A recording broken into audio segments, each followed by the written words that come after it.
SDGs are important to every country, I hope. What I can recall with regard to the MDGs is that it flew over our heads as a country. In other words, we were not prepared or had any conscious plans geared towards implementing the Millennium Development Goals. So we didn't want to miss this opportunity with regard to the SDGs, and I'm glad that we are participating in all of this because it makes sense for national development of my country.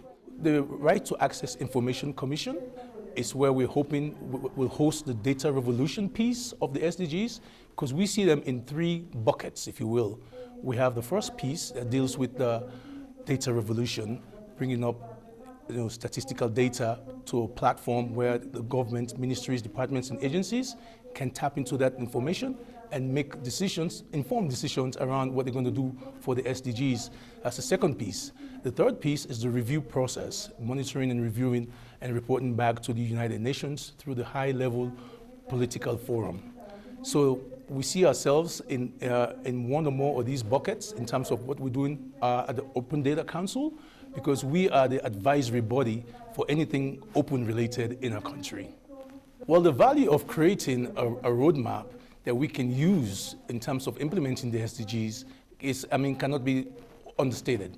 For example, it helps us give us a uniform approach towards countries in Africa, how they implement their SDGs, and also it brings some sense of sanity around the many different data that we'll have to tap into. So we are very pleased with the partnership of the Global Partnership for Sustainable Development Data, and we're hoping that from this meeting, when we go back in country, we'll start to make plans towards a national workshop. But one key thing though, to add value to what we're doing, our national plans have to be in the fore also. So what we're trying to do is to map back our agenda for prosperity, which is the poverty reduction strategy paper, the third one in our country, back to the SDGs, and some other documents, like for example, the MCC indicators, we want to map back to the SDGs. We have a citizen-generated data called a report from the Conference on Development and Transformation that we also want to map back to the SDGs so that we can make a meaningful implementation based on our own priorities as a country.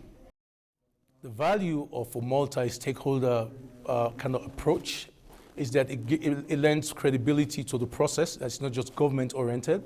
It brings in civil society, it brings in the private sector, and it brings in ordinary citizens like we can all participate in the process of implementing the SDGs and get buy-in from different sectors of the country.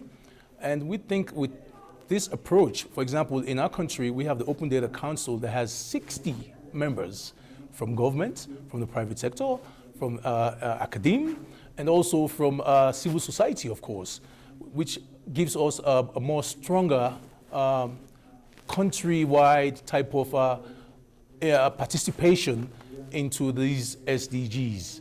And we hope that we can run over the next 15 years with this thing and hopefully change the scope of our country. I am very excited about the opportunity that we have with the SDGs and being involved in the global partnership, for example, guiding us into certain ways, but also making sure that they don't intervene. I'm appreciative of what the GP is doing in terms of steering us in certain ways, but not intervening, because this has to be country-led, country-owned, and so forth. Well, the value of the global partnerships is tremendous. In other words, first of all, we did not even know there was a thing like a global partnership that's doing data revolution. Imagine we could have gone and chosen what we wanted to work on, but with the data revolution under the auspices of the global partnership, we can make better decisions, informed decisions as to what it is we want to work on and how it relates to our national priorities. But also, the partnership, the global partnership that is, it's supportive of a national workshop that we're going to do in our country.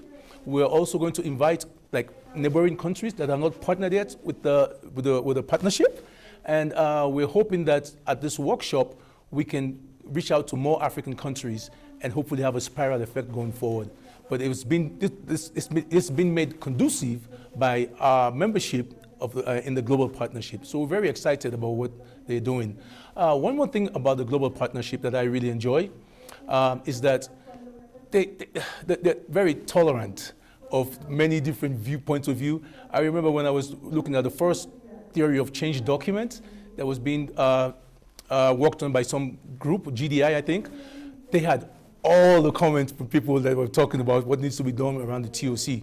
And it was good to see that they didn't like siphon stuff out, even though we thought it was too much. And I think they're working on it now to make it a little slimmer. But that's the kind of thing, the kind of value we see from coming from the global partnership.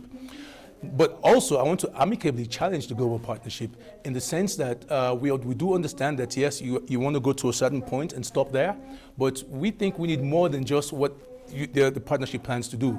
So in a very friendly way, I want to challenge the partnership to broaden their scope, because if it's left up to countries like just in Africa, my country particularly, I'm not sure if we're going to implement in a way that will be beneficial to the citizenry.